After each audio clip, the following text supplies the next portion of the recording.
That's true.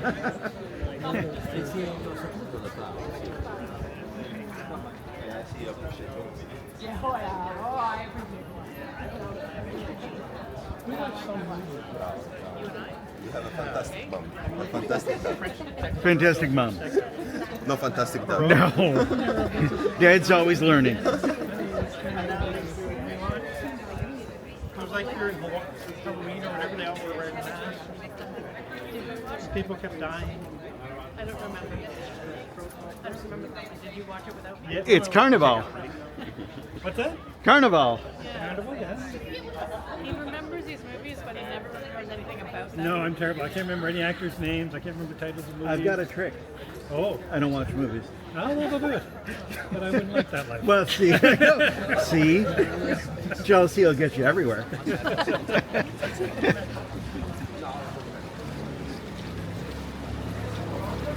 What Euro thing? It's a Euro story. It was, oh, I know. It was, they were trying to seance. Yes.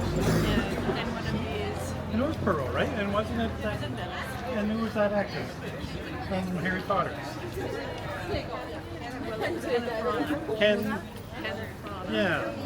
But I think from Harry Potter is He not was the in Harry best. Potter. Yes, but he was in a lot of other things That's that the were only better. important thing he was in. Everything else was trash. Okay.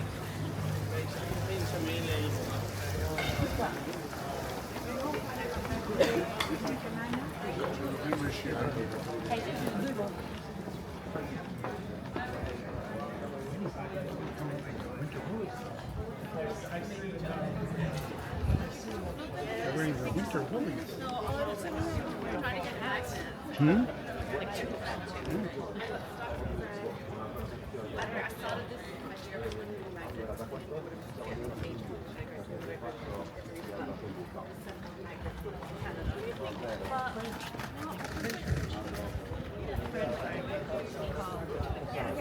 What was the hat? In the rain. You're like stressed about it.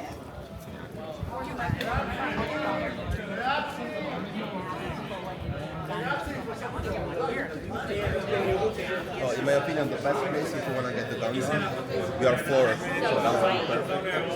It's the train station, because like most of the people they take it from San Marcos. That is like the main, like the main center.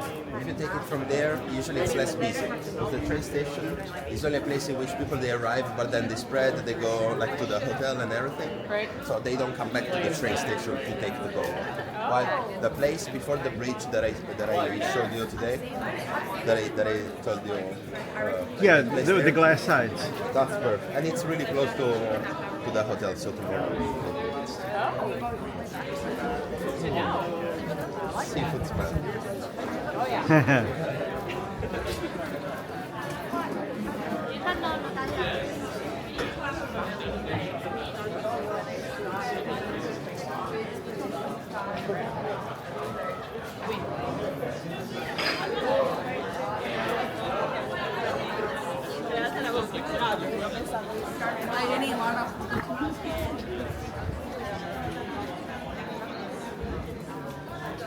We did walk down here.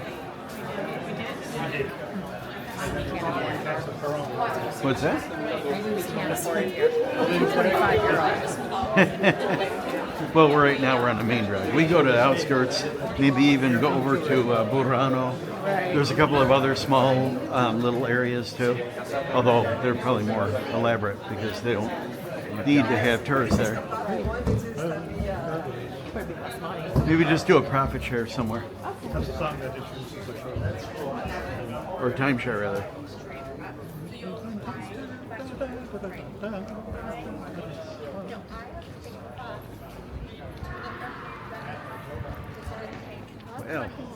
Well, that's the sound of death. You just lost in cards. Big bark coming. Small dog, big bark.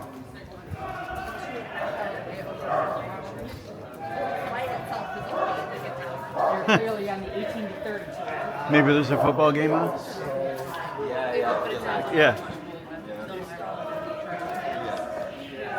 Stupid hooligans.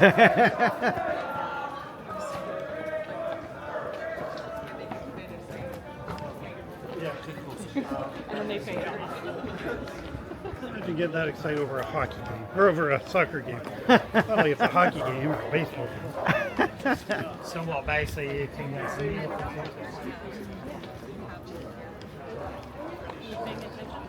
No. Okay. I think we have to force ourselves. We don't have the luxury of being able to just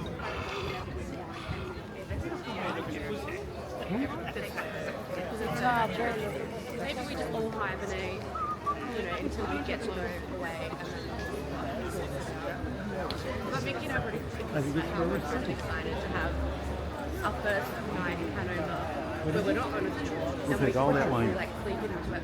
Just shit there. A little bit later we'll have Qualche minuto in ritardo ci No, scusa. vai tranquillo. Good evening, hi. Buonasera. Ok. Io c'ho Hai tutto qui. tutto quanto? Sì. Perfetto, allora dobbiamo microfonarli, no? Ok, sì. Abbiamo fatto prima.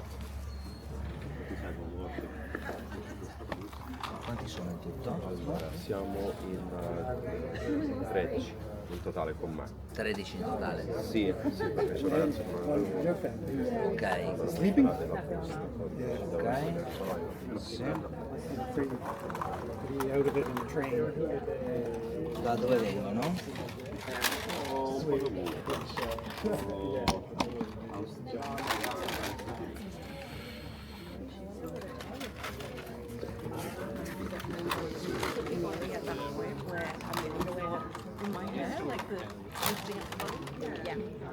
Plus, when everything's a colour, you just have too long. You're like they look that.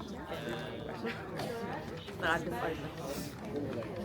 Le prossime tappe cosa avete? Questa è l'ultima. Partiti a Roma, abbiamo fatto una lavandorcia. Mi hanno fatto prendere i mezzi pubblici a Roma.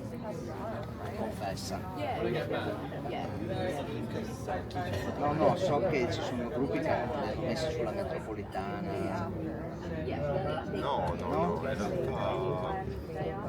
Ci sono stati spostamenti in metro, no? Perché ho delle narrazioni da altri tour. no, allora guarda, dipende dai tour, però in questo no, hanno giorno libero. No, se buono per se me perché sennò ti diventa un incubo. No, infatti perché Roma Grazie. è gestibile.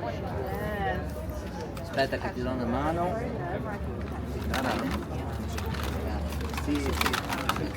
Fai tu che sennò faccio peggio. I'm in the top. Side switch. Yep. Ok. Aha.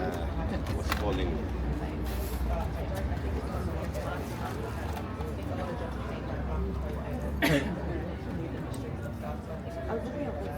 Nice to meet you, everybody. Nice to meet you. My name is Lorenzo. You should be all set on channel 4.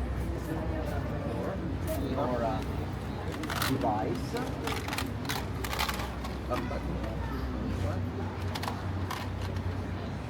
Is it working?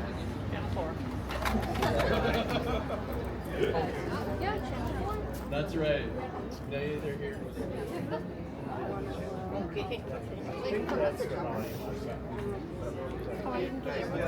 We didn't get. None were handed. On the way. You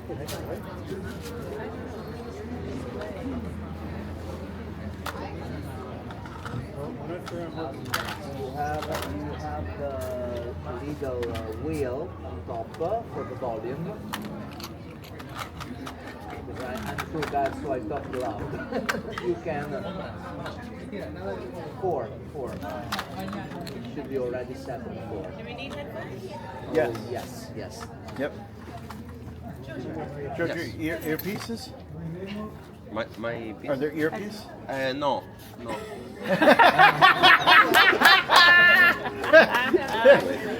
sign language. Focus really hard. Now you know that here you can just speak with the hands. Stick with the hands. You're good.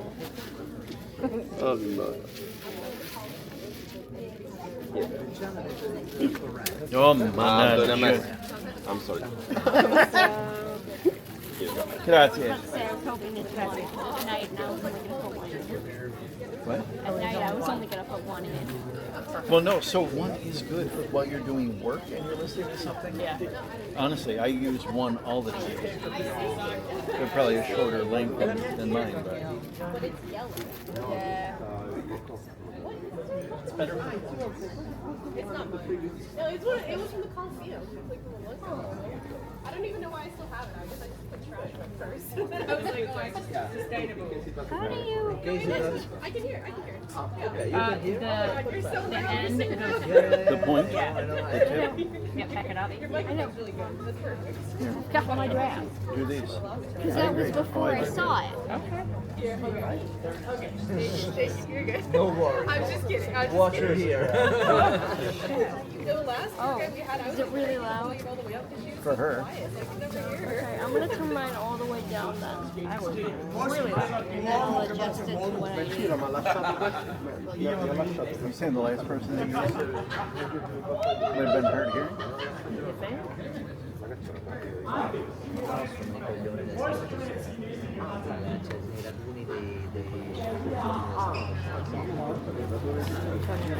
You can hear. Are you the right channel? Perché il canale era il 4 qua, ma forse è bello che gli cambi il device.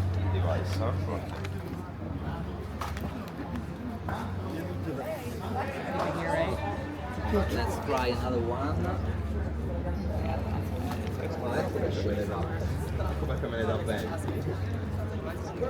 Appunto. Ora è chiaro.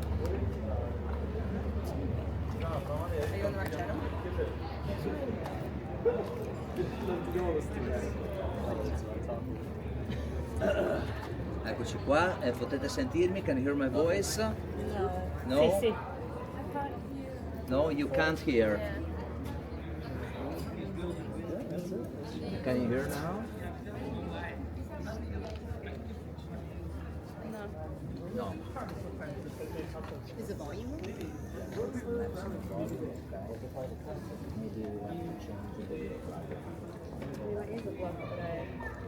Try to change the earplug. Turn down. It'll blast you. Doug. Oh my gosh. Also, I got it. I got it done.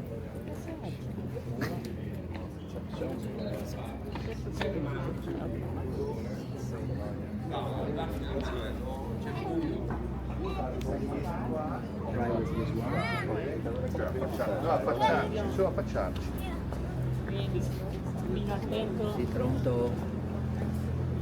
Ciao, scusami, sto lavorando, non posso. Scusami tesoro, ci sentiamo più tardi. Ci sentiamo più tardi, ciao, ciao, ciao, ciao. All the way up. Yeah, a little skip. No, it doesn't work, huh? No, I think maybe when We have to change the device, yes. Don't give her my.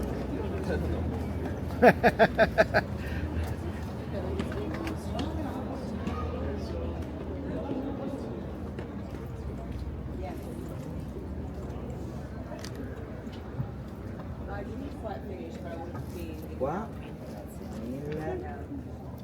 Senti, a sto punto cambiamo giro perché diventa troppo lungo altrimenti. Sì, fai te. Facciamo, chiudiamo a San Marco, passiamo per Rialto. Benissimo. Sì, va bene. Alle 7:30 devo portarli a cena al Becio Pozzo. Il Becio Pozzo è proprio lì vicino alla stazione, a Ferrovia, proprio vicino a Ferrovia. Alle 7:30 al Lecce Pozzo vicino a Ferrovia. Posso vedere la posizione? Certo. Just one second, we check the position of your restaurant. Sono 10 minuti.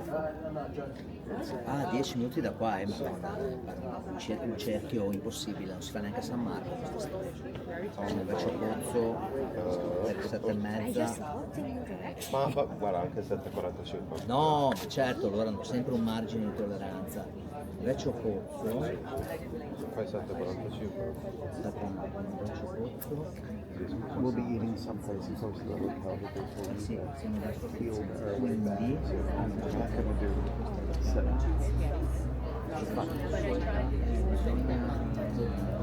bisogna chiudere rialto. Facciamo comunque il giro di qua. Perché tu qua devi andare, devi passare il ponte di Rialto e andare per non fai pure andare alla stazione e poi passare o una o l'altra. Ok? Perfetto, allora chiudiamo, diciamo così, facciamo il giro così. Bene, ok, here we are. Can you hear my voice now? Yes. Perfetto, grazie. Ok, very good. We go this way, please follow me.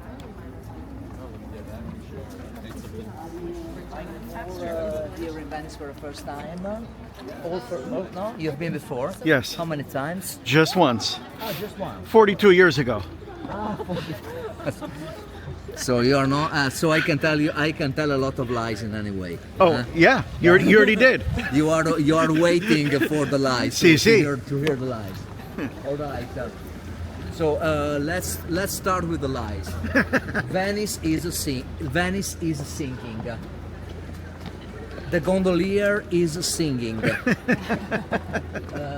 While Venice is sinking, the gondolier is singing. The gondola is black because of the plague, the Black Death. The gondola is asymmetrical because it was a mistake of construction. And many others. Very good. Very good.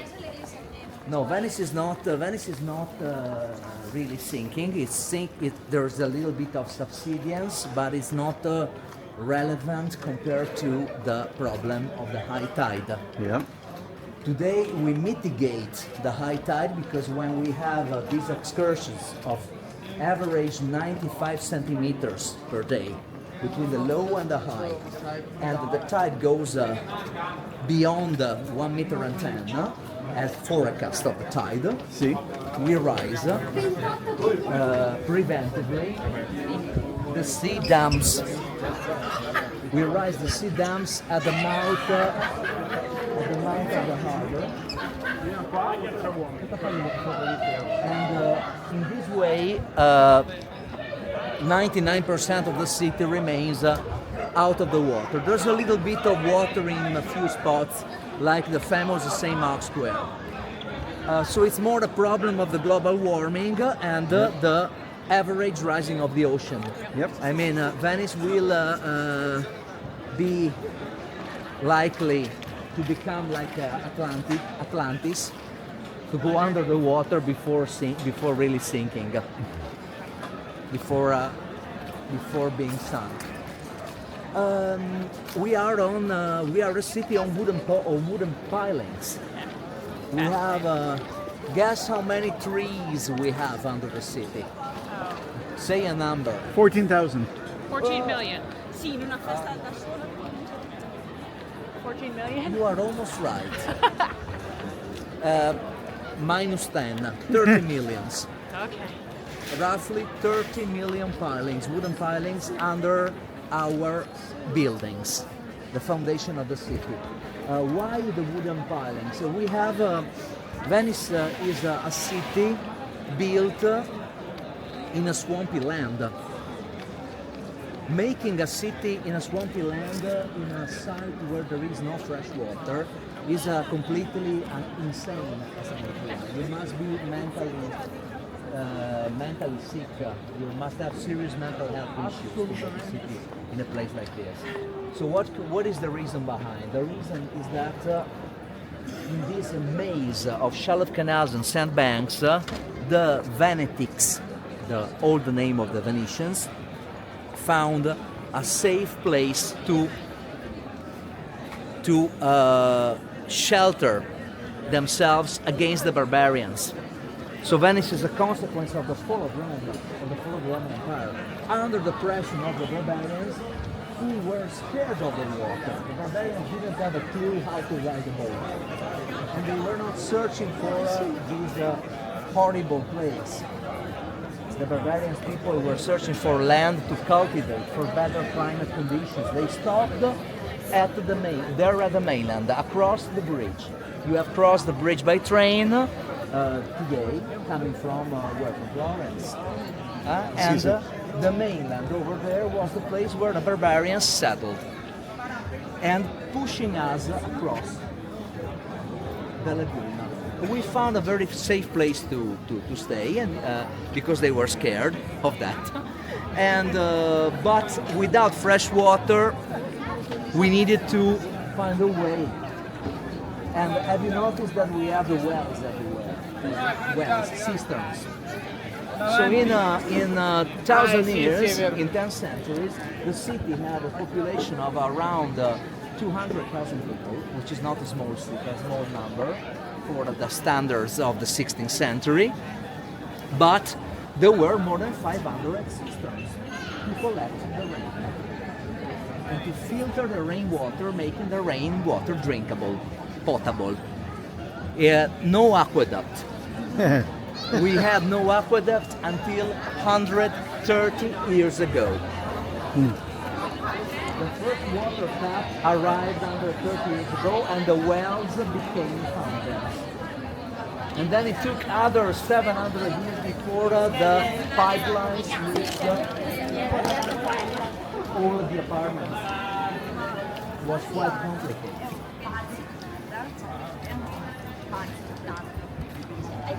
Venice by numbers, 30 million wooden pilings, 400 bridges, 200 canals, 120 islands, and a lot of the canals, they have been turned into streets, like the canal where we are walking now. 200 years ago, this was a very big canal with the gondolas. Reclaimed, so a lot of the land of this city has been reclaimed, and driving the pilings into the mud, into the clay, into the sand, after 3-4 meters, the wooden pole, or piling, call it as you want, it will reach a bedrock. Then you put planks of wood, you make a raft, and on the top of it you build the foundation of the buildings. Inside the mud and the clay, the wood rich in resin will never rot. It will petrify. So it's a fossilized forest of 30 million poles. It's crazy. It's like a forest turned upside down.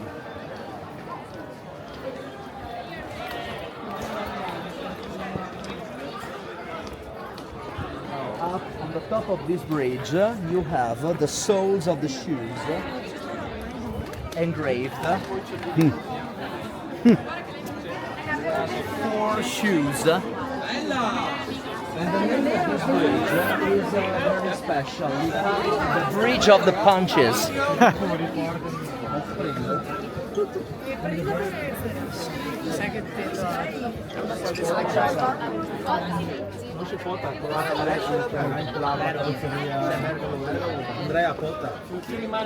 call this bridge the Bridge of the Punches. Because for many centuries we had a rivalry between 2 gangs of people. Venice is divided into 6 districts. We don't have the quarter. We have the sestiere. It's a different word. This is the Dorso Duro. You are in Santa Croce. Dorso Duro, Santa Croce, San Polo. You cross the Grand Canal and you have San Marco, Castello, Cannareggio. Every district had a local governor that was on the side of the Doge, the Duke, the president of the city-state. And the 2 extreme point of the city. We can say the West End and the East End. The West End of Dorsoduro and the East End, like West Side Story. The West End, San Nicolò dei Mendicoli, one of the oldest churches in the city, had a gang of fishermen that were fighting against the rival gangs of Castello, the sestiere of the carpenters. They were one against the other. What was the reason? That they accused each other for the murder of the patriarch, of the bishop. And the Venetian Republic was very disappointed because there was too much blood shed in the city. There was a problem of security. So they said, okay, let's establish two places in the city, two bridges. One here and one in Canareggio with the soles of the shoes. And the people will fight exclusively with the punches, like a boxing. The bridges 500 years ago didn't have the rails. Until 200 years ago, all the bridges were open, so you can imagine a boxing match lasted probably 3 minutes. And the first who fell into the water was the loser, and there were all the members of the gang helping him, rescuing him. So nobody died. But in this way, they tested the agility, the skills, the fighting skills, and they found a way to select the best troops for the navy. Because in Europe, there was not a professional army.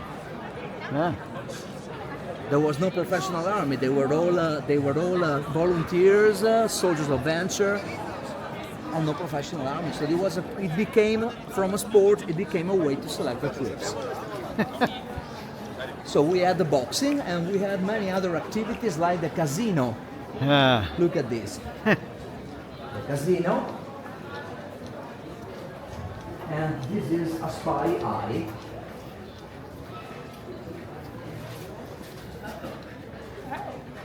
This is an old spy eye which worked lifting a tile of the pavement. Just lifting a tile of the pavement. There are a couple of places where it still works.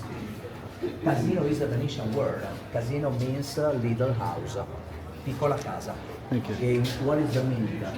The meaning of casino is It's just a black hole, but Yep. not it. the meaning of casino is club. Huh. A little house for a small number of people. And it was not for gambling, not necessary for gambling. This was a casino dei nobili. Nobili means nobleman. A casino of the nobleman sounds apparently like a club for Right. rich aristocrats. They go there for gambling and smoke cigars. And well, it's not the real thing. The government of the city was made of noblemen. 5% of the population who sat in the parliament, like a kind of House of the Lords.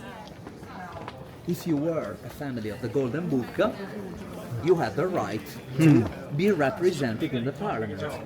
So it was an oligarchic republic for a long period of time. What happened? Venice reached the peak of its wealth between the 12th and the 1400s. After the 1400s, we started little by little, slowly to decline. And not all the noblemen were anymore rich. We had some noblemen who were, I'm not saying poor, but they even had some aid for social housing, and but they were not criminals, so they didn't lose the title.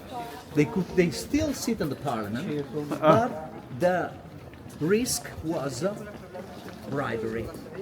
When we vote for the president, if these less rich noblemen accept the money under the table, they can move a portion of the votes to one doge instead of another. Some prefer, so it could be a problem. So they gave them a casino to manage. They were the managers of the casino, getting how it started. extra money. Yeah. So it sounds like a club for noblemen. No, it was a casino where the croupier giving the cards was a poor nobleman. Huh. we have a lot of this humor. You see, This is part of the city, is full of life between, especially between Friday and Sunday, because it's a university area. oh, Venice has a university which is not the oldest in Italy, not as old as Bologna or Padua, but it has become a big university. It all started with the languages and economy. As a city port, Venice had a lot of different languages and is the first place where people come to study Chinese, Japanese, Hindi. And so we have quite a big population of students. The Ca' Foscari University. And then there's another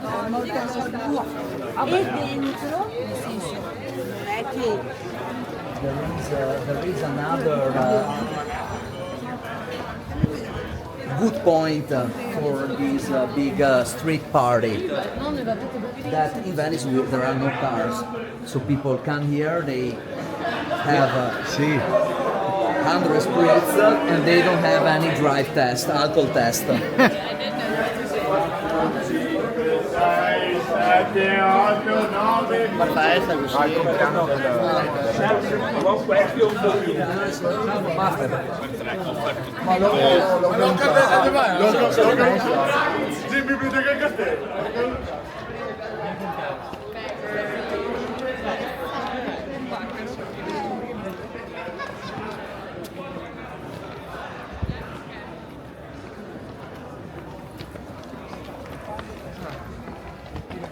Now let's turn right.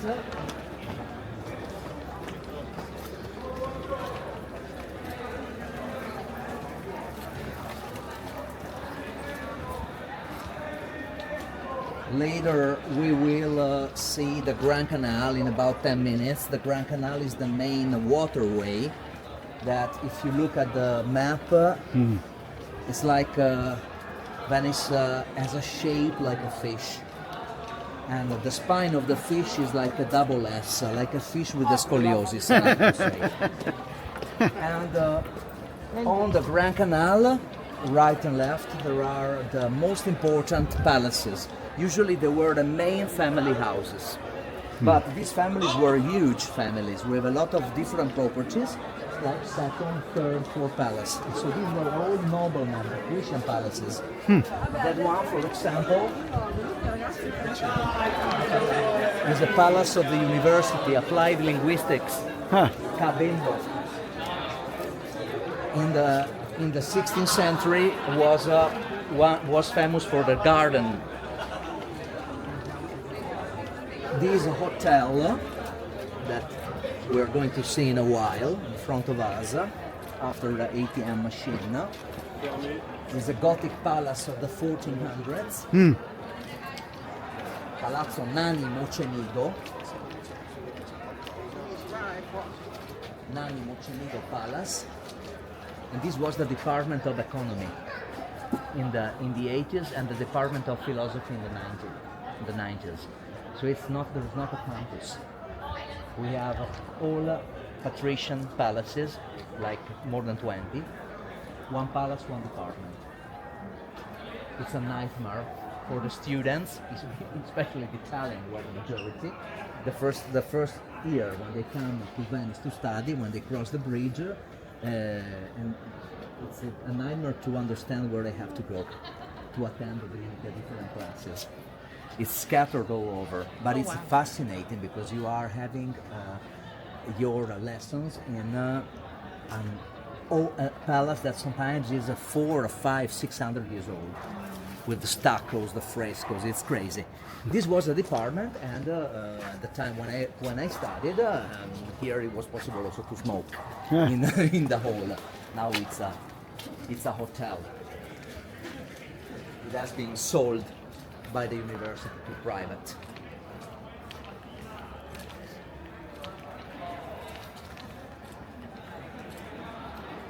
You can just imagine, it's easy to imagine what was the level of wealth to rise such big palaces. They were all merchants. If you don't have land, you must trade. And this city was exactly between the east and the west. And especially after Marco Polo opened a new route to Asia, Venice became extremely rich. It was the transit of all the precious goods between east and west, between north and south, gold, silver, brocades, silks, fabrics, spices. So these palaces were family houses and business shops, atelier. Oh. There you can see the gondolas. You can see the gondola, and this is the only gondola shipyard, the only one Yep. of They're the making return. 5 gondola shipyards that we still have in the city, where the family is still living. Actually, they don't live anymore, but they rent that little house. It looks like a mountain, alpine chalet. Because there is a legend about the gondola. The gondola, have you noticed that the gondola is asymmetrical? It's like a banana. And they said the gondola is asymmetrical because the carpenters were people from the mountains and they didn't have idea how to make a straight boat. They were not good carpenters. So they made a mistake and the Venetians found a way to adapt. And they discovered that this mistake was not so bad. It could even be an advantage because if you have one side, the right side shorter than the left, and you have just one oar in your hand from the stern, a single push will help to go straight. One side compensates the other. It's not true. It was not a mistake at all. It was just a way to mock the people from the mountain. It was studied for centuries. 130 years ago, the gondola became asymmetrical. They found the perfect measures and they are still building according to that mold, like 130 years ago. Before it was straight, larger and shorter. The gondola has changed many times. And they produce 1 gondola, 2 gondolas per year, not more. Can you imagine the side of the boat made of wood is a piece of oak that must be bended with the water and the fire. A single piece of 11 meters attached to the ribs.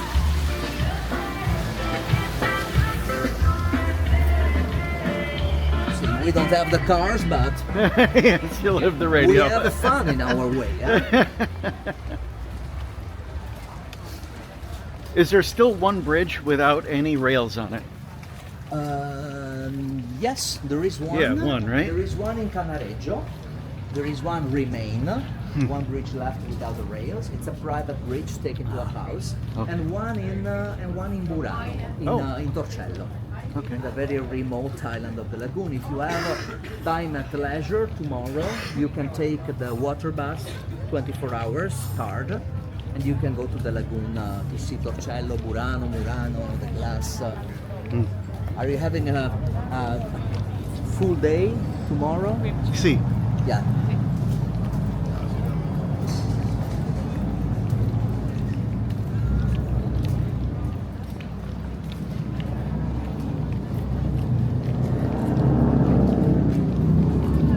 The other side of the city, we are in Dorso Duro. It is Dorso Duro, but it's called Dorso Duro Giudecca. Back in the old times, that was not considered Dorso Duro district. It was not considered Venice. It all started because of the Giudecca was higher than the other islands, good for cultivation, and a lot of rich people bought the land. There are 4 bigger islands with some fresh water, and they could have a summer house with vineyards. And now today the Giudecca is very industrial. A lot of shipyards. There were until the 80s there was a brewery. There was industry making watches, a mill. But it's the only part of the city that is not connected by any bridges. So 5,000 people living there, they need to take the water bus. Or swim. Or swim. Or swim.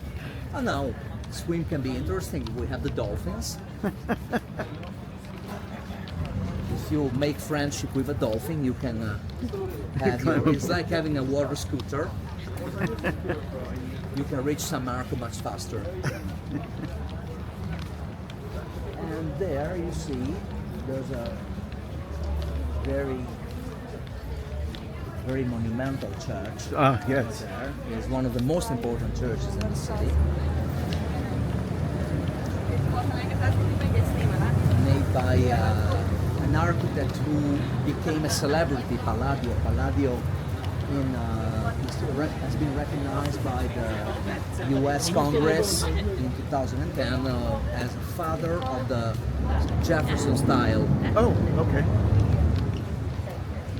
That church is called the Church of the Redeemer. So tomorrow, if you buy the water bus ticket, you can go to the Giudecca if you want. It's very out of the beaten tracks. And that church was built to celebrate the end of the plague. The end of the plague. We had the plague visiting us every 50 years. Was very difficult. Life was really rough and tough. Every 50 years, sometimes even every 30 years, we have some episodes of plague, which sometimes killed 30% of the population. Venice was a big republic. We had territories to Crete and Cyprus, so it was not impossible to repopulate. We could call people from other territories, overseas and from the mountains, but the problem was there was no cure, so we invented the system of the quarantine. Quarantine is a Venetian word. It was an island to isolate the ships for 40 days. Must have been very funny, eh? They smoked all the goods with medical herbs. Then the goods arrived to the city, terribly stinky. The fabrics, the carpets, it must have been terrible smell. And the people the sailors waited in the island 40 days to see if they developed symptoms. So one of the big plague in 1575 was terrible. And 1 year after, we decided to build a church. We put the first stone and consecrated with the patriarch, and we immediately started, before the church was finished, to cross the water every third Saturday of July every year on a bridge on barges for 3 days. It's a tradition that we still have today. Oh. So the Giudecca is connected to Venice only 3 days per year. We have a bridge on 28 pontoons, and you can go back and forth. When is that? In every third Saturday of July, every year. Okay. Third Saturday of July. It's a date. We're gonna have to watch it. Terzo sabato di luglio. You have to come. It's very funny. We have a big party. We put all the tables in the outside. We have food and wine. All the little boats, private boats, they drop the anchor and they occupy the entire canal. The traffic is closed, and we have a party from 5-6 p.m. to 3-4 in the morning with the big fireworks. If you arrive too late with your private boat, it's better to have a bag full of ice. Deliver the ice, they will help you to get your slot. Or a bottle of wine is usually the typical currency. Sure.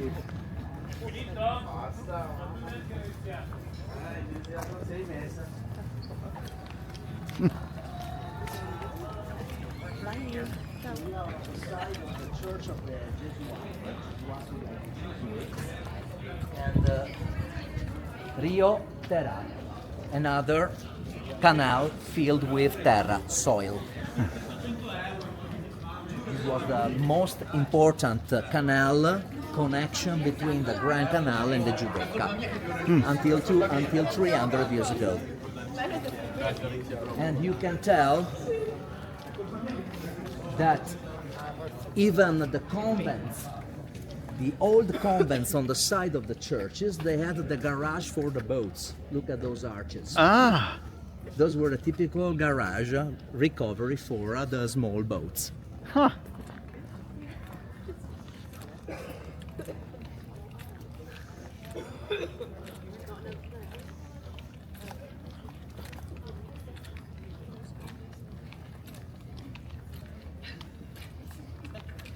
Now, if I had a garage like this close to my house, I could rent it for 2,000 euro. No, 1,000 euro per month. Hmm.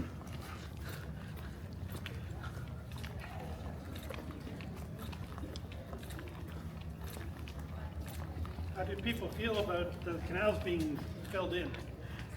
Oh, it's They wanted it?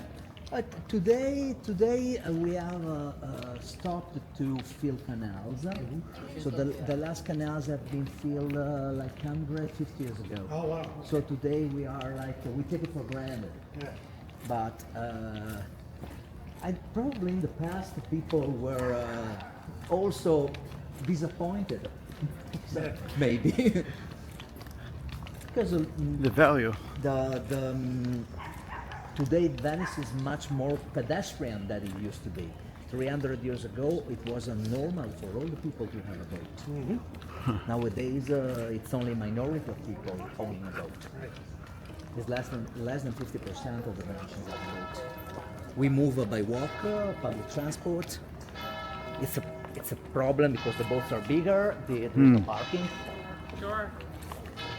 Space station. Space issues, exactly. Yeah, most of the docks they have the priority for the trading, so for all the supermarkets, restaurants, of course, ambulance, water ambulance, taxi.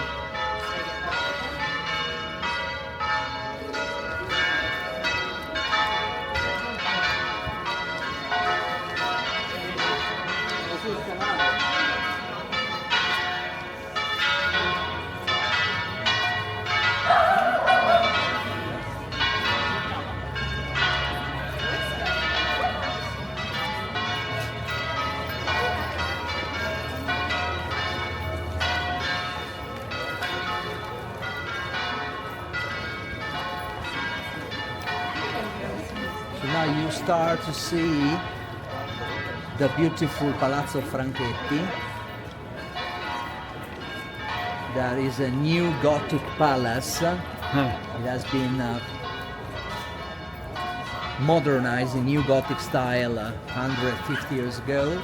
Palazzo Franchetti with a beautiful garden on the Grand Canal.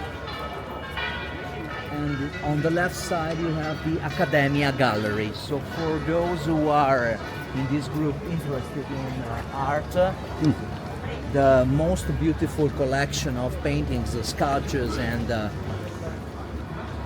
any kind of art items are here in the Accademia. It's one of the top 10 Pinacothek art galleries in Italy. Huh. Pay attention. Andiamo, dobbiamo andare di là. And that big dome at the top of the white church, that Baroque church, built after the plague of 1631. The Holy Mary, Virgin Mary of the Health, Santa Maria della Salute, is the end of the Grand Canal, ending with the customs office, Oh. the former customs office, which was there, where you see that sphere, that globe, Okay. gold color. We are not far from St. Mark's Square, but the others are the most important sites on the Grand Canal, much higher than the average.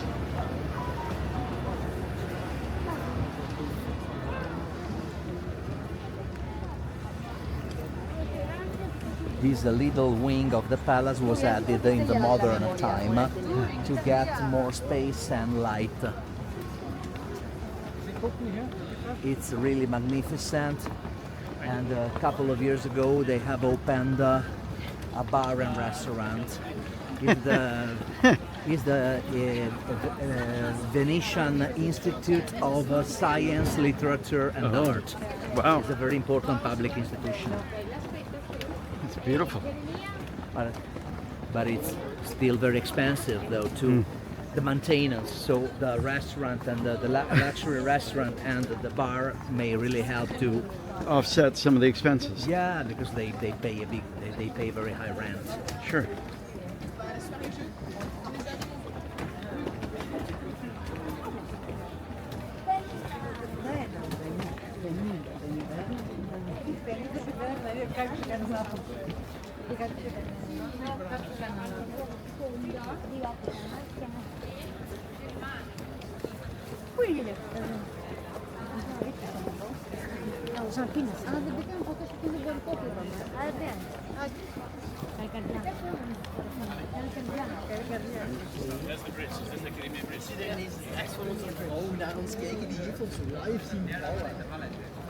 The well.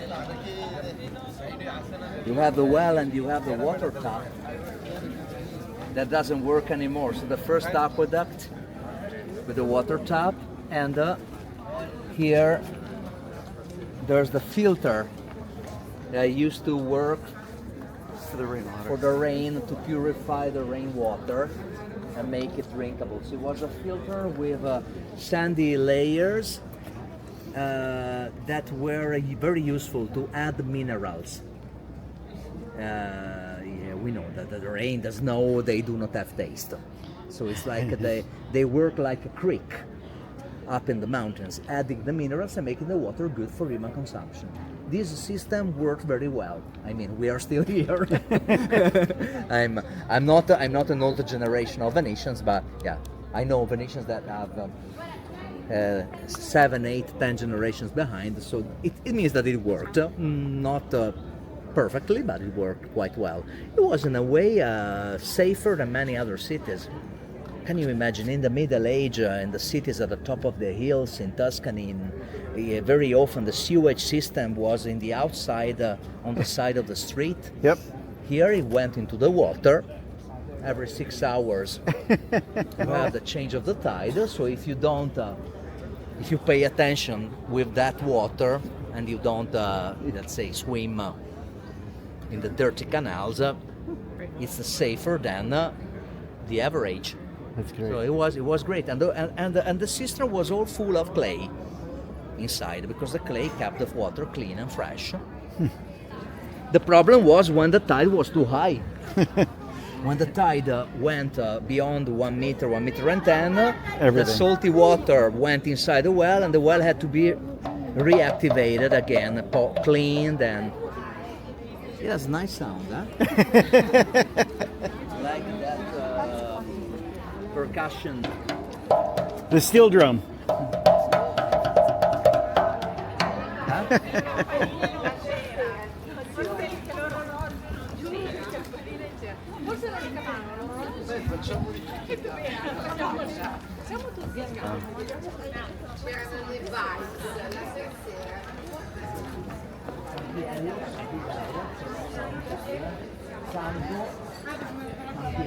Means field and legal field. So the name square, piazza, here it does not exist except for St. Mark's Square. That is the only piazza that we have. So this is a city of exceptions. The streets are called calle, not via. The piazza are called campo. The piazza is only one. One strada, one via. It's a city with all the different names.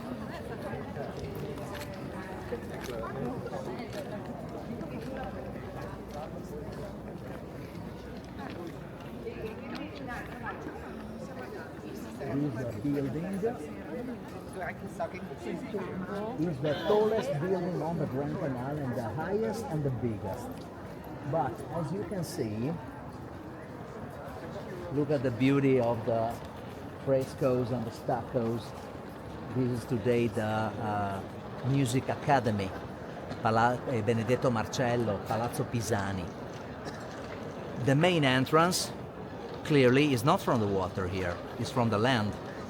So how it can be the biggest palace on the Grand Canal? Well, it wasn't. At the beginning, this family aimed to reach the Grand Canal, but they couldn't. They had another little palace, very little, very mediocre, close to them. They knocked down all the houses around because they bought all the properties. They wanted to be the first, the biggest, and they raised this skyscraper. This palace today still have problem of stability because it's really too much. And they made the palace. Anyway, they waited for the other family to die, to extinguish, and they had no heirs. They bought the palace, they knocked down the wall, and they opened their path to the Grand Canal. So this is the palace, the biggest in the city, but with the smallest entrance on the Grand Canal. And it's not the real palace, it's one palace plus a small one attached. But reaching the Grand Canal was fundamental. You couldn't say I have the biggest palace of Venice. No, nobody cared. If you didn't have the entrance from the water. This is the story. The entrance on the Grand Canal is a facade as big as this white palace. Oh, So it's okay. ridiculous. Yeah. People who are not Venetians, they don't know. They think it's a palace just at the land, the entrance from the land. But it has been used 2 times in 2 movies because of the beautiful court. I'm not going to show you now because it's under reconstruction, under restoration. The it's very cinematographic, and the James Bond, Of course. Moonraker, Yep. and Casino Royale. The famous palace in Casino Royale, which at the end of the movie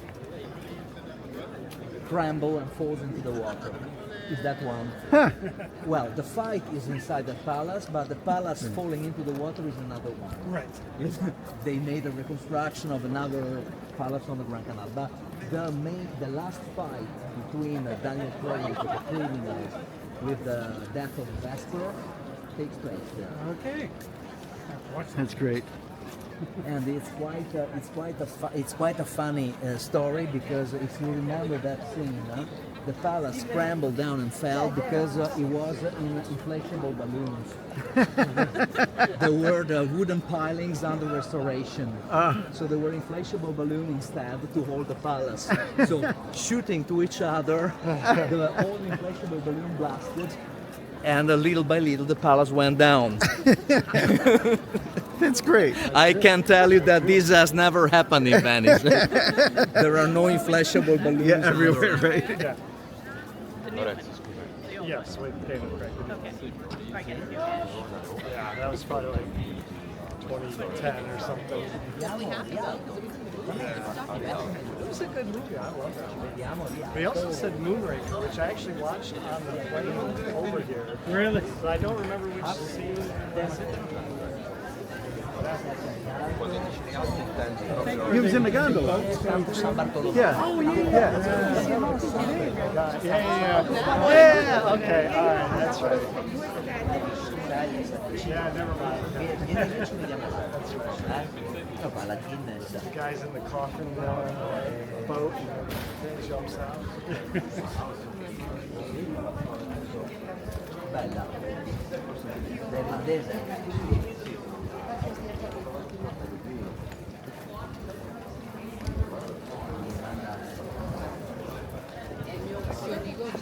Dai che stai a fare le parole, ma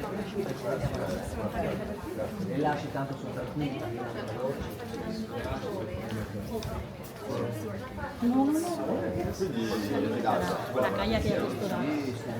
Can you imagine two-way traffic on this?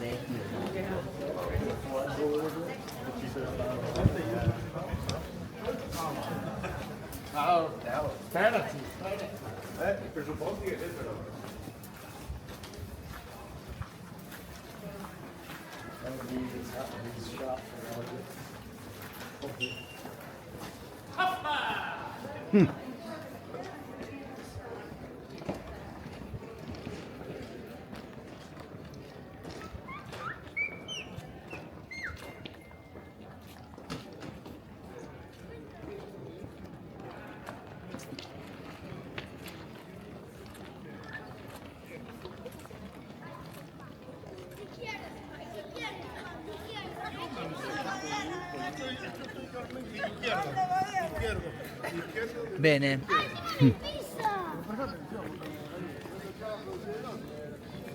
So now Giorgio is gonna leave us until 7. He will reach us back at 7. He's leaning a lot, huh? See. Yeah. See? I remember the last Mardi Gras we had 2019 before the COVID, and I met a man in the middle of the night with a white mask because of the original Venetian mask is white, and he told me in Italian, ma quella torre è davvero così pendente? Is that tower really leaning? No. And I said, yes, it's leaning. How can you tell? Com'è che tu puoi essere sicuro? Because you said that tower, not those towers. It means that you are drunk, but you're still, your brain is still, your eyes are still working. It's the most leaning tower inside the city. There is a reinforcement at the base that to avoid further further movements, let's say, so it keeps in balance the Tower of San Maurizio. No worries, we're never gonna walk. We will walk on this side, so in case that it falls, it will. Oh, I'm fast. I can outrun it. You're faster, right?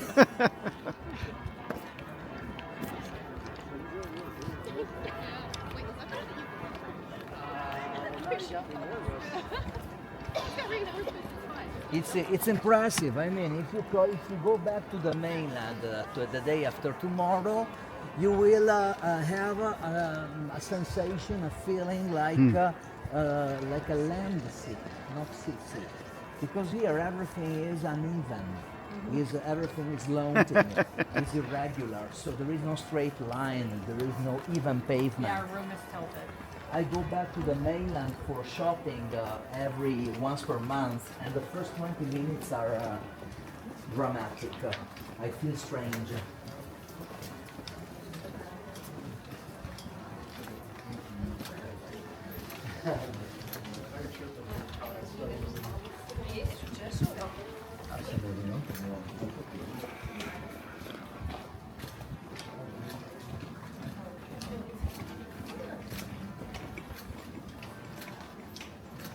We are not far from St. Mark's Square, Piazza San Marco.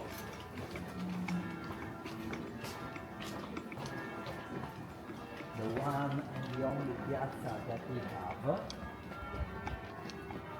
Look at this corner. It has a fairy tale. It is very oriental Arabic arches. Yeah. It's our Gothic style, very oriental looking. And this is the entrance of our opera theater. It was, today not anymore, but today it is used only for the installations when they change the program to bring the materials in and out. But in the past, when they, sorry, can you please move just, thank you, a little bit. Huh? In the past, when they built this palace, they destroyed, knocked down part of the buildings on the right side of the canal to make the access easier for the gondolas to be able to maneuver. Because the box holders that were that privately owned the theater until 1935, they wanted to go to the theater with their private gondola. So this was the entrance. Not from the land. The entrance from the land is more beautiful, but this was the private exclusive for few people. Backstage. The name of this theater is. Here's my order. The name of this theater is Phoenix, Fenice. Grande Arco la Fenice.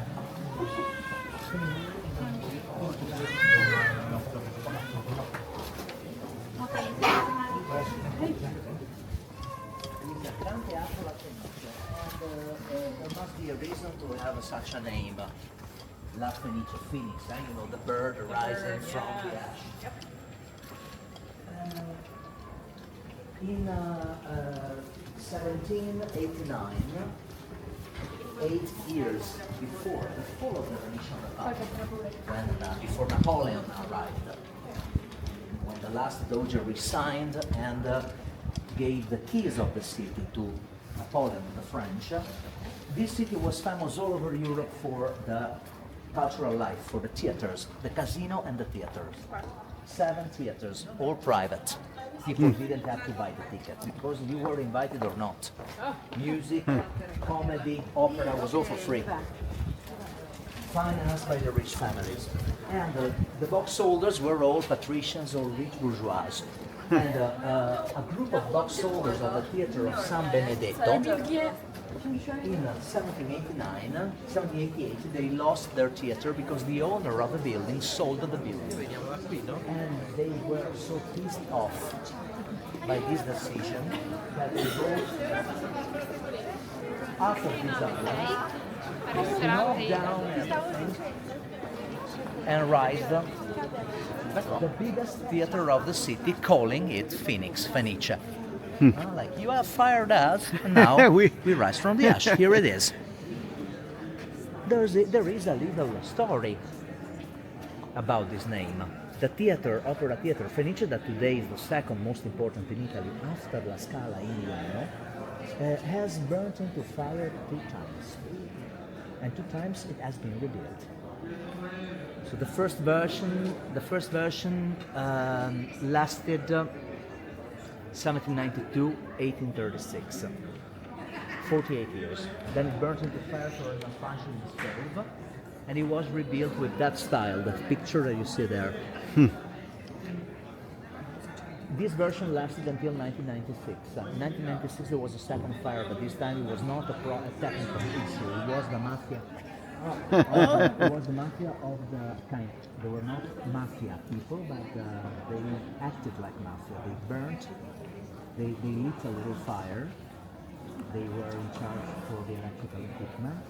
And these horrible people, criminals, they thought to control the fire, to make a little damage, to get more money from the insurance, both from the insurance and from the municipality, with the extension of the deadline.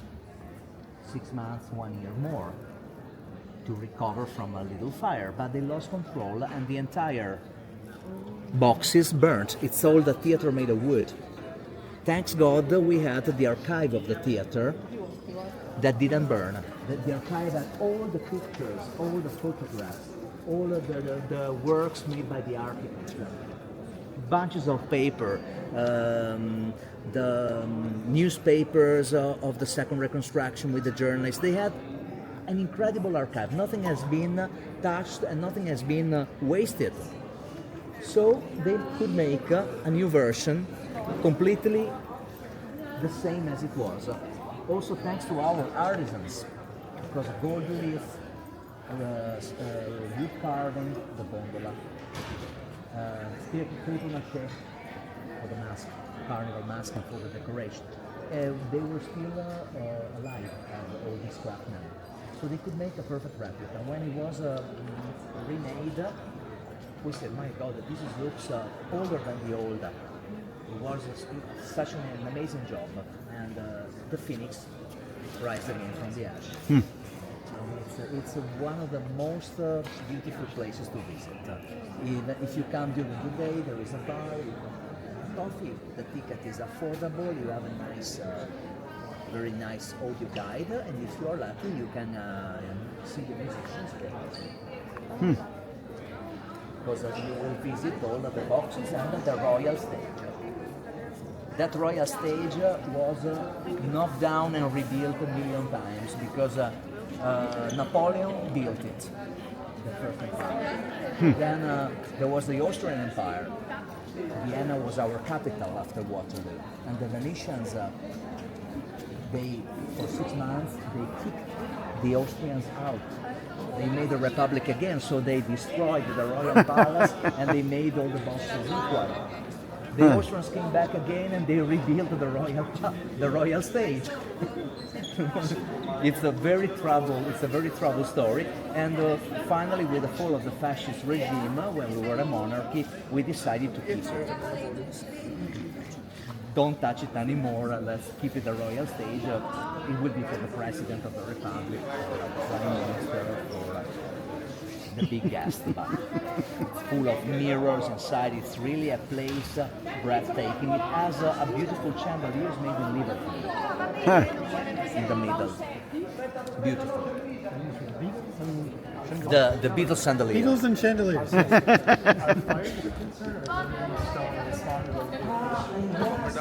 Because there's a huge amount of wood inside the buildings. Here, Boats. By boat. Here we had the problem in 1996 because the theater is surrounded by narrow alleys and it has a little square in front. So the problem was to spray the water, and then it's not something like when what's the name of oh my God, Notre Dame in Paris, when it burnt into fire. There was that genius of the President of the United States, Donald Trump, who said that they have to use the Canadair. Can you imagine in an old building if you use the Canadair and just with the water, the weight of the water falling from the sky for Notre Dame, you're gonna destroy if you use the Canadair. Same here. And so they couldn't. There was no way to Just let it take its course. it burnt. So all the wooden parts burnt completely.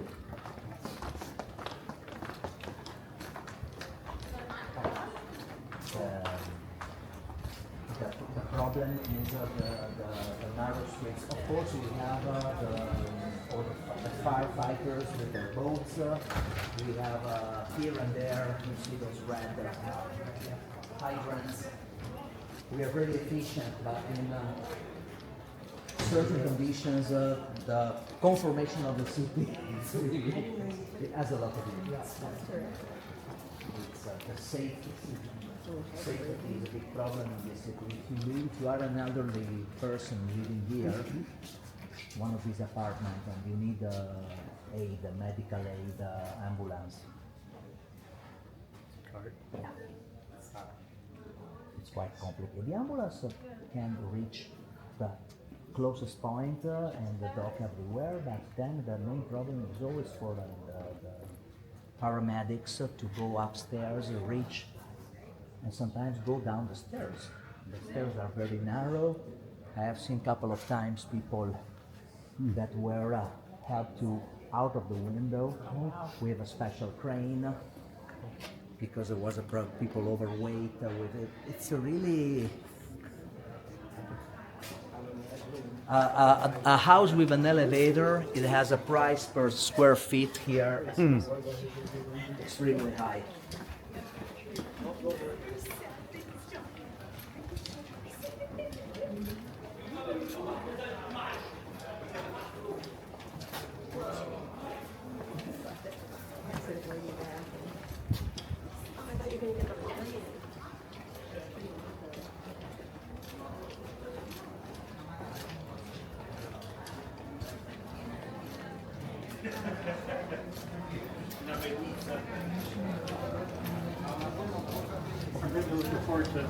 Now we turn right. We turn right. We have a very important orientation landmark: the sexy lingerie. Again. And the pharmacy. The two things are connected, of course, somehow. Because if you come from the square, if you want to go to the theater, remember this shop and the pharmacy. Okay. This is for after the theater, but Or during. no, it's really 2 minutes from the square. It's the shortest way to go to the Fenice.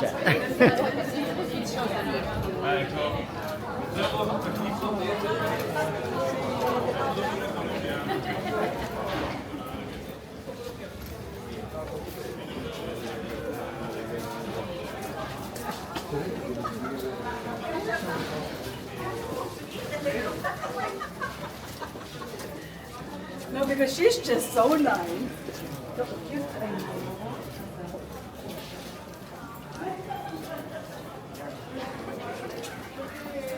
Turn left. Turn left. This is the mask shop. Oh, that's The more. square is behind this building, so when you cross the square, you have a very easy orientation landmark if you want to go to the theater, because it's the mask shop and then the other two shops. All right. Yeah, these are the puppets. The puppets, but there you can see that yeah. there is a mask. Yep, with the long nose. With one with a long nose, and that is the doctor of the plague. It's a real medical tool, you know. He was a French doctor who invented. He was a recipient with the two open sides to pass the air, and you could breathe the air across these medical herbs. The air and so that it was helpful to cover the bad smell of the hospitals during the plague. And the doctor of the plague had a very roundy hat, big hat, a stick to touch the patient, big boots. It was recognizable. So when they saw the doctor of the plague with the mask on the street, it was time to go home. It was really important. Today is a mask is a mockery. The doctor of the plague. The other one with the big Chin. Yeah. triangular beak and the hat, white, was the real mask. So if we take the machine of the time and we go back to even 300 years ago, it's enough, and we arrive in Venice in a carnival day between the Epiphany and the Ash Wednesday. The Ash Wednesday, we would find in the street people like this. Yeah. This would be the typical encounter. Men and women, all dressed like this.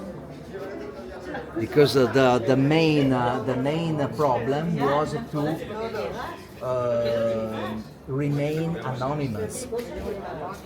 They gave you the permission to celebrate Mardi Gras, Fat Tuesday, fun. It's a Mardi Carnevale, means the carne, the meat as a value. Meat, also flesh, the body pleasure, hedonism. But the church wanted to control the population. They wanted to control the population, and in this way, and they put the inquisitors, the secret police, in the street. So the Venetians reacted all with a white mask. They all look the same: a white mask, three-corn hat, and a black shawl. It was even difficult to sometimes distinguish men and women. The long beak, all for the boys, and made possible to eat and drink, to pass the donut, typical donut, the frittella, a glass of wine, without taking the mask off.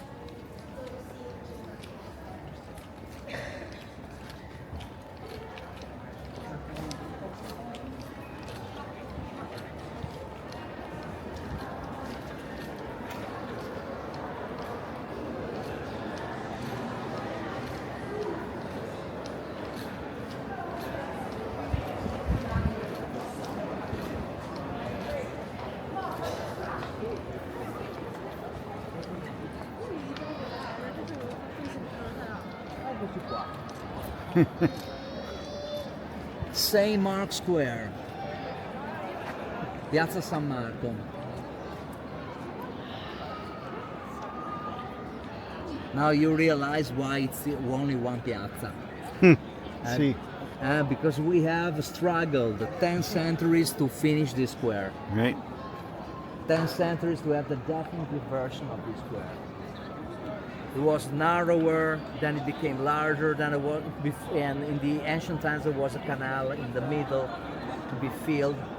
A lot of water, very low. It's the lowest point of the city. When the first place flooded. 2019 we had a water high like this. It's a square, and it's a square port because the bigger part of the Grand Canal, the St. Mark's Basin, is the port of it was the port of Venice. It was very strategical, the position. Not exactly the best for the tide, Sure. the worst for the tide, but the most strategical for the position. At the end of the Grand Canal, for trade, that was like the Fifth Avenue, and close to the mouth of the harbor, closer to the open sea.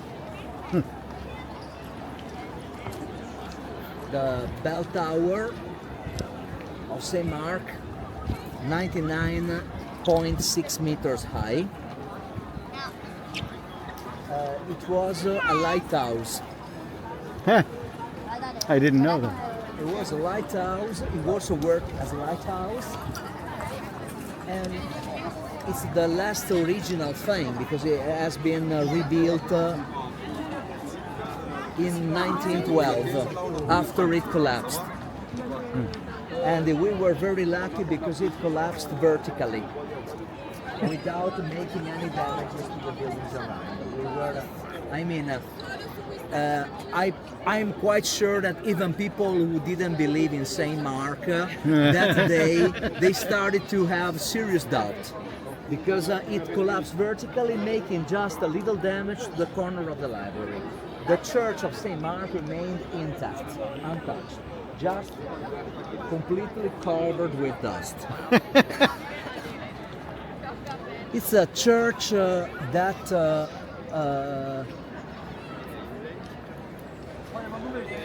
is like other churches in Italy, very unique. But if you ever travel to Istanbul, Constantinople, you will find this architecture. And the reason is that when we escaped from the barbarians, we remained under the influence of Constantinople. Constantinople was the capital of the Eastern Roman Empire. It remained for other 1,000 years, and we became a province in the west of the Byzantine Empire, Byzantine or Byzantine. This is why it's so different, because we copied the models of the churches in our capital city. That was our capital for centuries. So we took the model of the Greek cross with the 5 domes. But finally we became so powerful that in 1204 we got rid of Constantinople, invading with the 4th Crusade, and this is why we have the 4 horses. Because the 4 horses were stolen from Constantinople. That was the peak of the military power of Venice, one of the moments of maximum peak of military power. Then there is always a karma. That's the building of Napoleon, started by Napoleon, 1797, 1806. He knocked down a church, he razed his royal palace, and while he was still building his royal palace, he lost the war in Waterloo. And what happened? The Austrians finished the palace. Now the new capital was Vienna. And if you look at the 14 statues at the top, you will find an empty space in between. Because that was supposed to be originally the space for Napoleon. Nobody wanted to put any character there. They left the space empty. Maybe it has some kind of superstition or wisdom, I don't know. Anyway, that's the karma also for Napoleon. Good. And also the end of Austria, then the Italian monarchy. It's 180 meters with 10 centuries of life. In only 180 meters, between 828 and the middle of the 19th century. It's a lot. It's like a zip file. You have squeezed thousands of informations. What were the buildings on the side? There were shopping mall. Or it was like a shopping mall with a lot of artisans since the 16th century, and the offices and apartments. Where you see that fancy restaurant, Caffè Quadri, there was the office of one of the 9 procurators of the Republic that managed the money for the church. There were 9 procurators that had a full life charge, and when they were elected by the Republic, they stayed inside they lived in the square until they died. Like the Doge, the president lived inside the palace. So this is all a governmental and religious area. If you follow me, I'm gonna show you how the Apostle Saint Mark arrived to the city. Because we have seen the tragedy of Napoleon and the tragedy of the fall of Venice there, but here we have a kind of comedy in the corner of this church.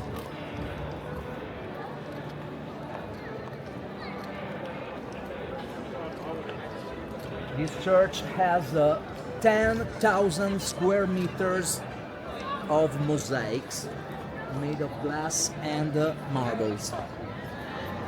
Between the pavements, the vaults, the dome, and a lot of gold. That yellow mosaic is all gold leaf 24 carats.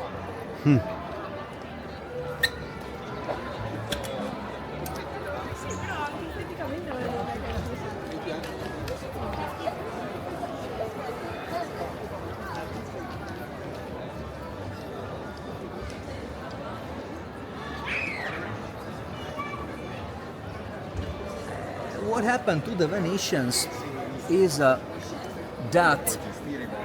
when this square was still not a square but just a bunch of islands with a lot of water, and the Doge's palace was still a castle with 4 towers, we already had a saint, a patron, and the patron is that guy. Attenzione! And that guy, he was our patron, Saint Theodore. You see, he's standing on a dragon, like Saint George and the dragon. He's defending our backwaters against the monster. But the problem was that the relics, the dead body of that saint, we loved it, but it was not our choice.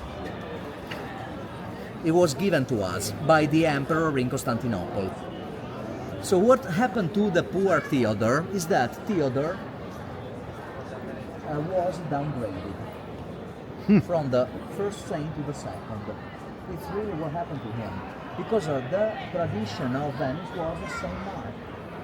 We were convinced, we convinced ourselves very smartly, that the people who evangelized this population in this lagoon was the Apostle Saint Mark. But Saint Mark, there was a little problem. He was not, he didn't die very close to Venice. He died in Alexandria of Egypt.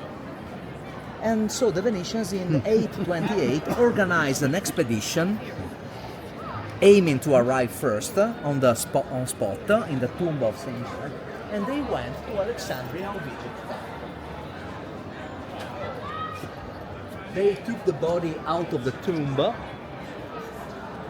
They extracted the body from the tomb. The body was a mummified body, almost 800 years old.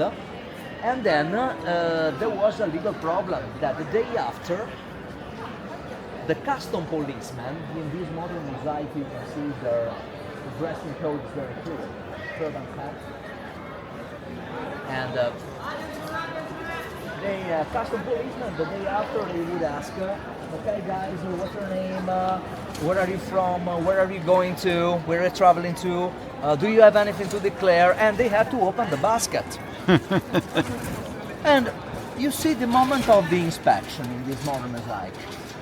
One custom policeman dressed in blue is clenching the nose for the bad smell. Another one is moving away disgusted by the vision. The vision of what? We are in Egypt and the mummified body is a normal thing. Oh, it was not the body of Saint Mark.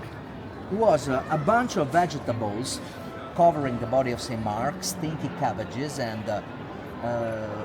fruits, rotten fruits, and any kind of food, and something that the Muslims and the Jews were not allowed to touch. Pork. So here we are in front of a comedy. If you look at the two guys with the green shirt and the red shirt, you can tell that we're in front of two characters, like in the comedy of the art. The one dressed in red is opening abruptly the basket. He's very nervous. The other in green, he looks the good guy versus the bad guy. The one in green, look at his eyes. The hand is on the heart and he's saying, "Oh, sorry, we didn't know that. Please let us go. Please, please, we can pay a fine. We didn't want." You know, he's acting like a nice traveler.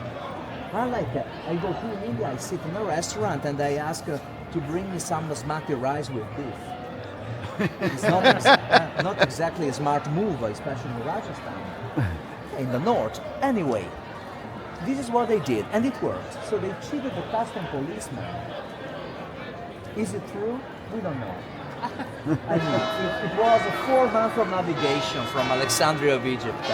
Maybe they passed some money under the table, and then they invented the whole story to make the story more interesting. But it became official. It became official. After this big achievement, Saint Mark arrived here, and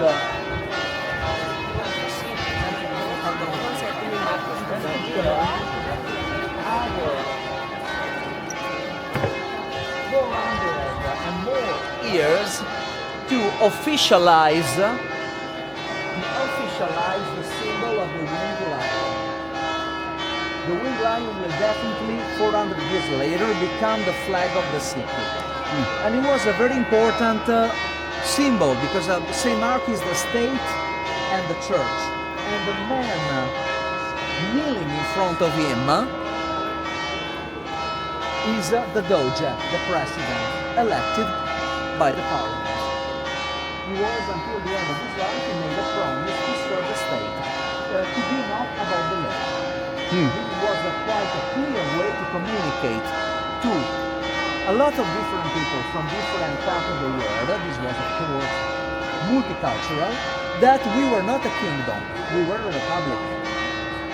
A very important message. Is it said that St.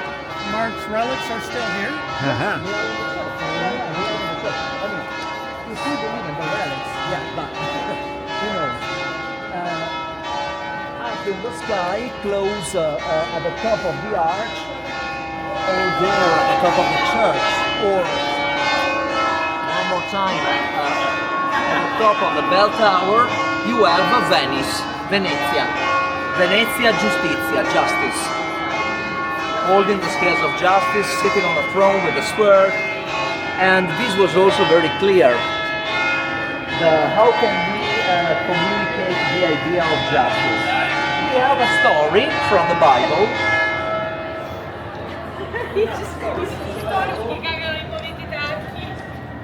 That really helped.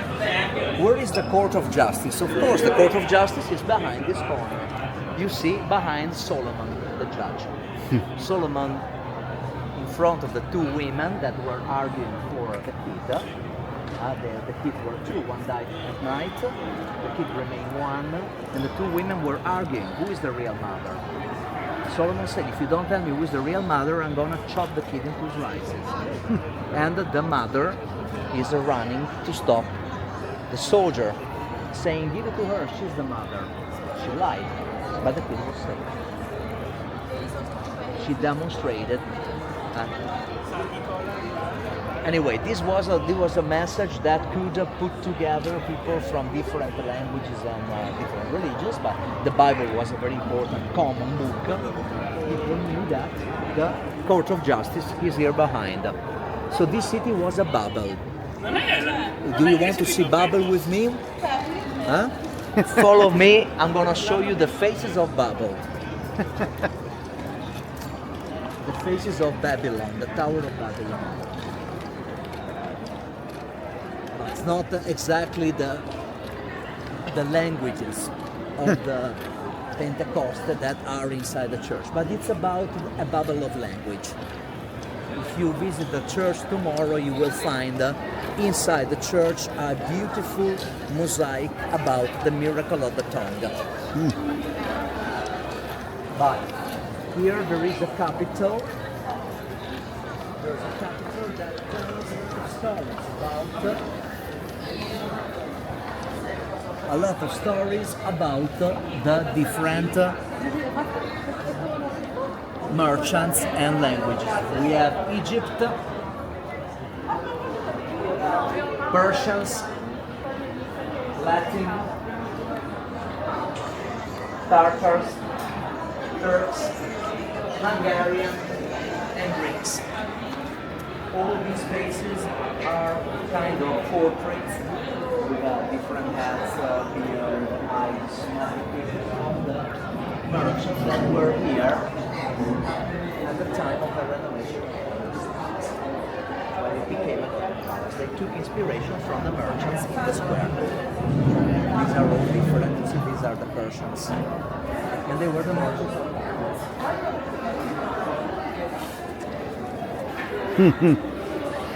So if you decide tomorrow to go to the Burano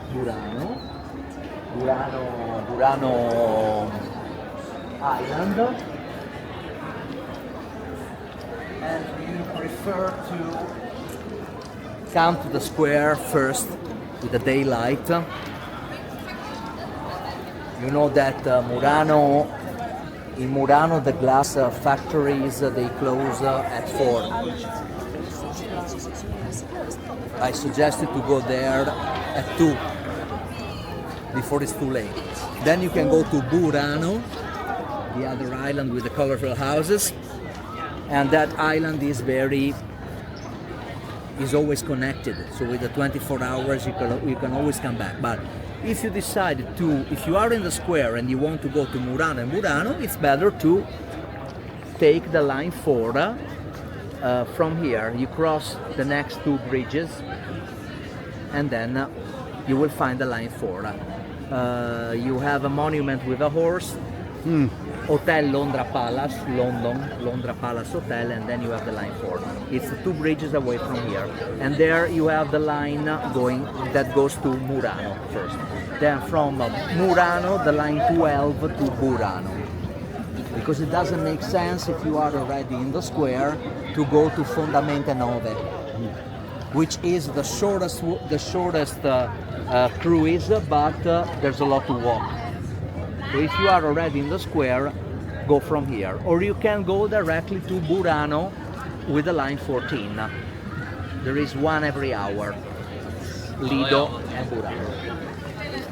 24 hours ticket is the best because you have multiple runs for you are covered 24 hours and you can take it as many times as you want.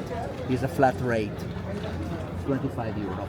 It's better. One ticket is 9.5 euro, so 75 minutes is the most expensive in Europe. So it's better than 24 hours. Yeah.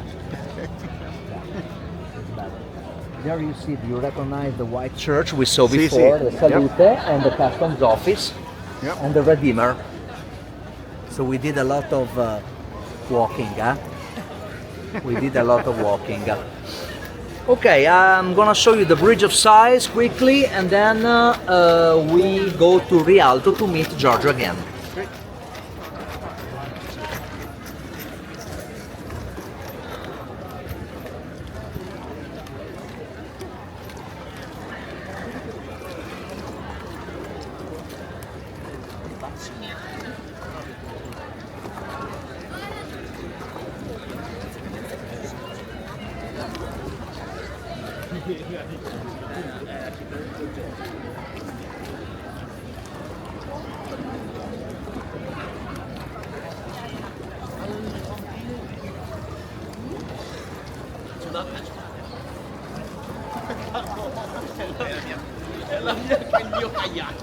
Oh, I love this bridge.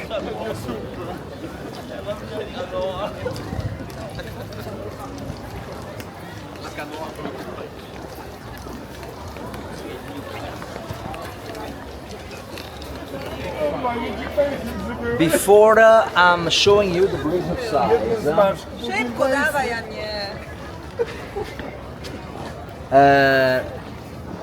you're gonna probably have multiple spritz between this evening and tomorrow evening. Okay, so this is a very good advertise. Drink responsibly. We knew this problem of the spritz, especially the spritz with Campari, since the time of Noah. This is the drunkenness of Noah from the Bible. In fact, behind the tree you have the three sons of Noah. It's a story about justice, actually. So we are again in the court of justice, and we have the Ponte dei Sospiri, the bridge of sighs. Ponte dei Sospiri. Two windows looking at the sky, two windows looking at the city. One corridor to go to prison, one corridor to get out of prison. But the sides were not very frequently 4 sides, they were usually 2. The average, the life expectancy was so after they built this bridge in 1614 to connect the palace to the new prison, when Lord Byron, the poet, arrived to Venice, he was so impressed by the place that this was still used as a prison. It would be used until 1921, this prison. He was so impressed, so touched by the situation that he wrote the poem Bridge of Sighs, Ponte dei Sospiri. So it's the official name thanks to Lord Byron. And here you have, when you make a judgment, pay attention. You have the 3 brothers. Yafet is scared. Look at his hands. Cam is judging badly. Sam is helping his father to get covered. It's clearly about the justice, and it's one of the most beautiful Gothic statues that we have in Italy. It's still the original, old 700 years, made by Filippo Calendario. This palace is opened every day from 9 to 5, and is magnificent. What you will see inside is not Gothic, it's all Renaissance, because the palace burnt into fire 3 times in less than 100 years, and it was renovated in the interiors with the best painters of the time. All oil on canvas, beautiful wooden wooden ceiling with gold leaf. It's really, really amazing. And there are very good explanations. This is something special. This is a place that there is always a discount for students who have a student's card.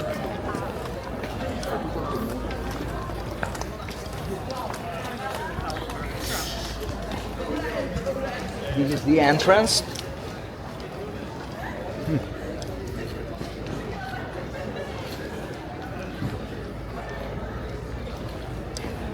So we have a winged lion of St. Mark there at the top of the column.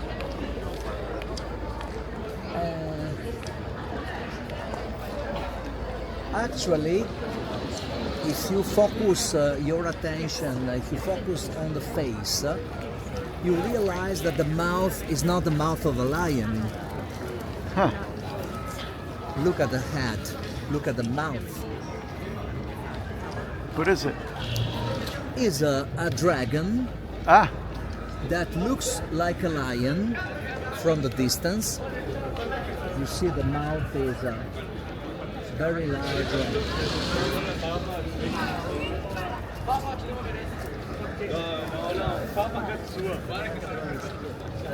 The Venetians added 2 wings. Huh. So from the more you get far from it, the more it seems about a lion. We call it lion, but it's not a lion.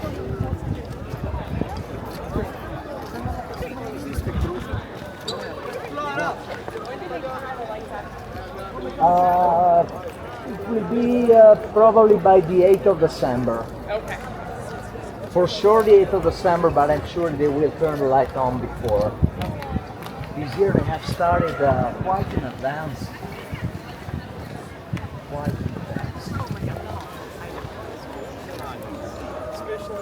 Like every year, it's always earlier and earlier. I mean, next time it will be in August. I don't know. We'll start with the panettone in August.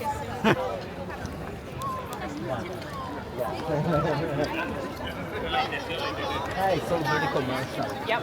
Yeah, absolutely.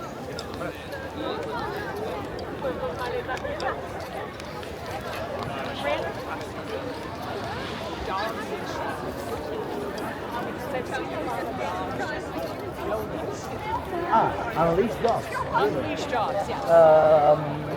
Well, it depends. Here in Venice, we have 17,000 dogs. It's a population of about 17,000. It would be nice one day to give them the right to vote for the mayor, because with losing 1,000 people every year is very hard. It's very hard to get a mayor that is not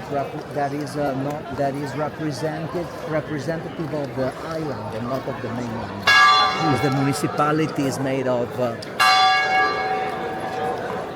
mainland and lagoon. But here, most of the dogs are leashed. Lascani. Where did you see the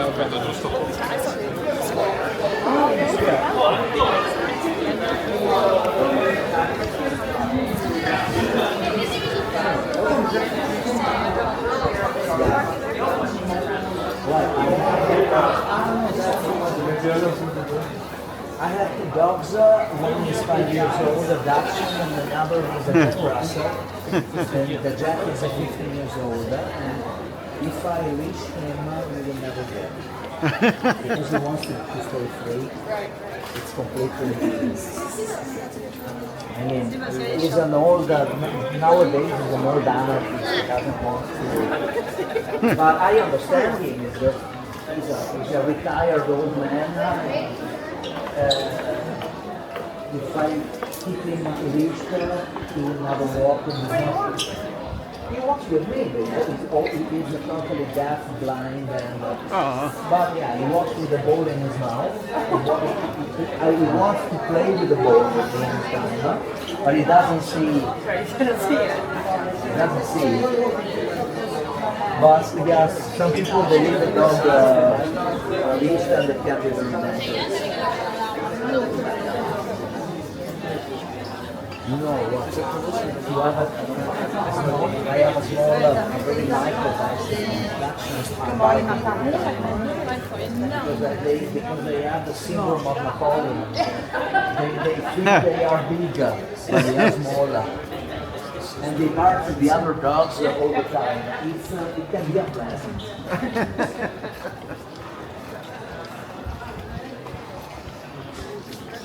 The Dachshund are A lot more of those. A lot. In Italy, yeah. De repente paramos en una plaza y estaba lleno. No, we are going to the auto, we're very close. La estación justo ahí estaban en el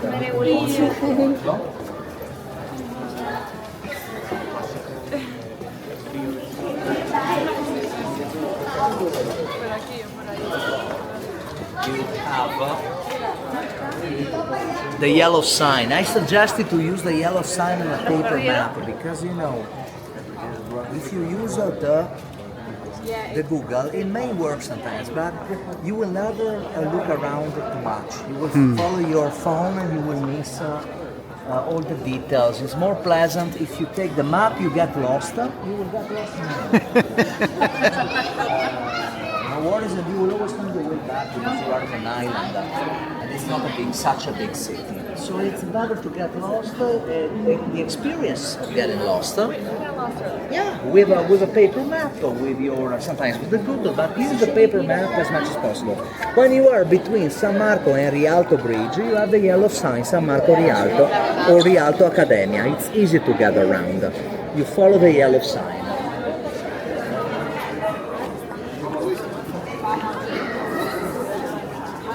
How long have you lived in Venice? My life. Okay. Been out of Venice for about roughly 10 years. I think that in 2015, but stable from 2015. Completely È bellissimo, sai cos'è? Where are you from?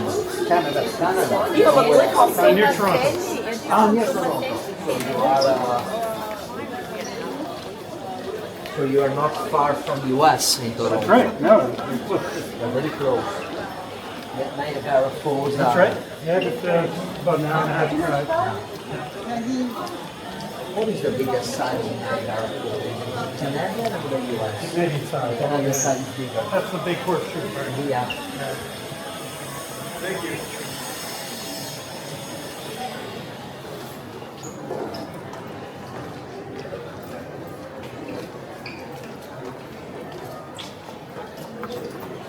Between St. Mark Square and the outer bridge of the Grand Canal, there is only one bridge in between painted in Paris.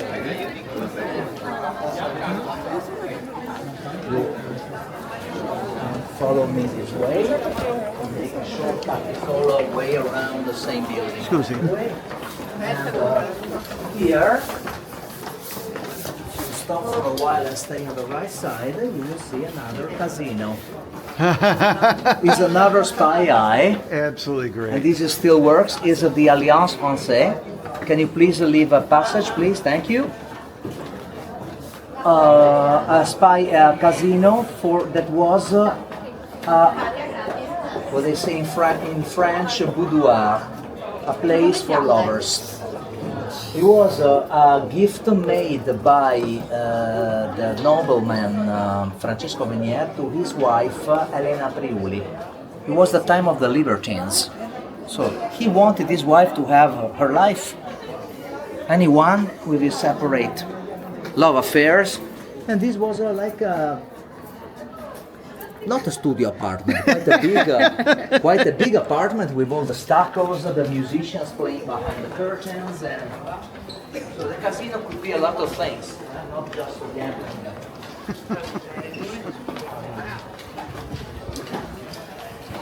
And today, if you want to learn French privately, there is the Alliance Française from Paris, and you come here because they have both. It's a property of French of France. Ah. They bought it and they opened the French Cultural Institute. Okay. Now those holes, what were they looking for? When you look through, what did they want to See who's at the door. To see if you were invited or not. It's like on the door. Okay. Yeah. You lift up the tile and you can see who is knocking the door.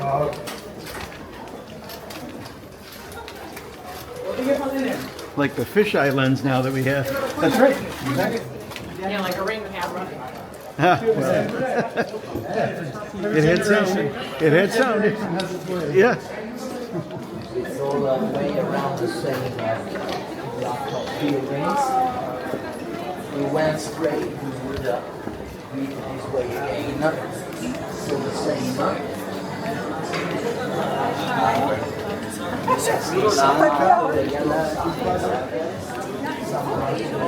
Arrows. Salupa.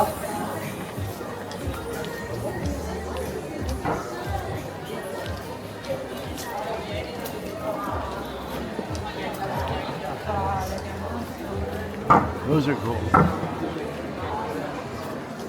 Good for a fountain.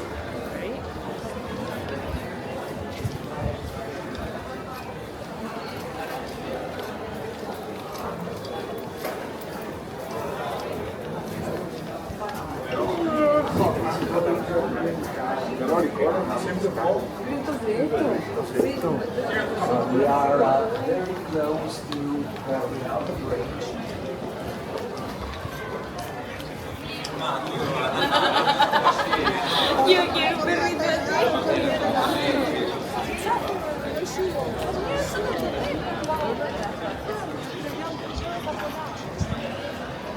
That pastry shop is really good in case that you want to have a light lunch, sandwich, typical triangular cold cut sandwiches are very good.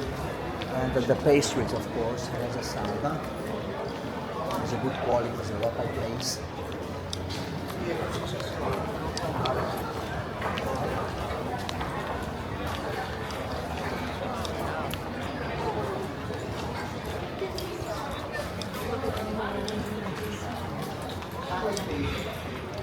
And in front of us we have the main water bus station of the city, Rialto, the midpoint of the Grand Canal.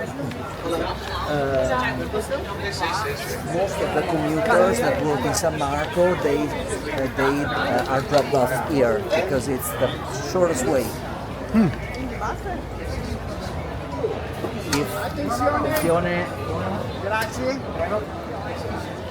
The Grand Canal is a very long way.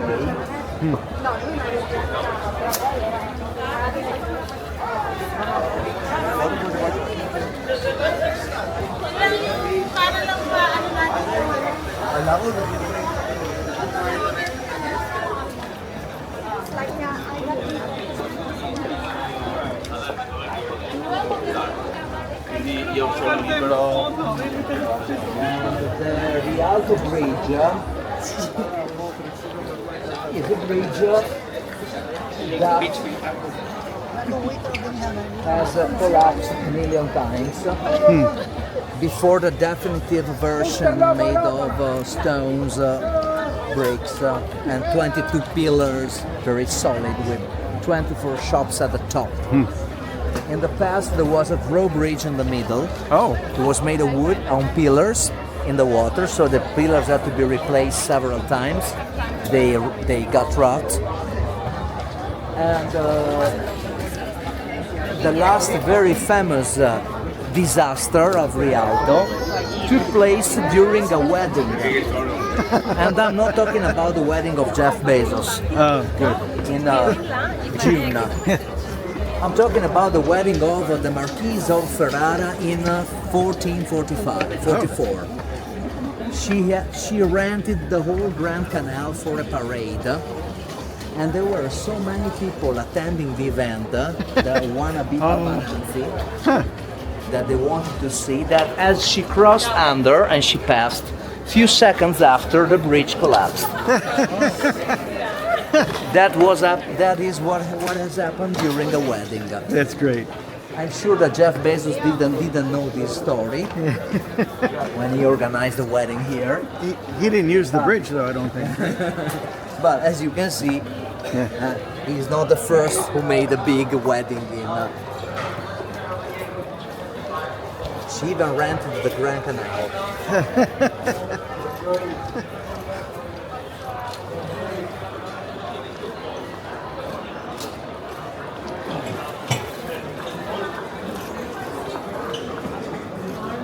The bridge is so full of shops at the top because it was the bridge of the jewelers. Ah.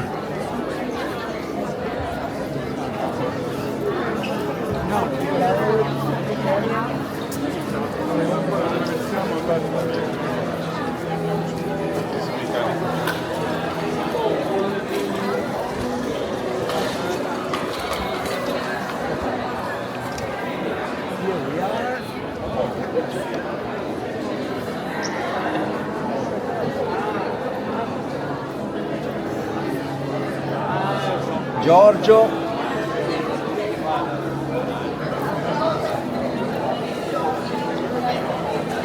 eccolo qua.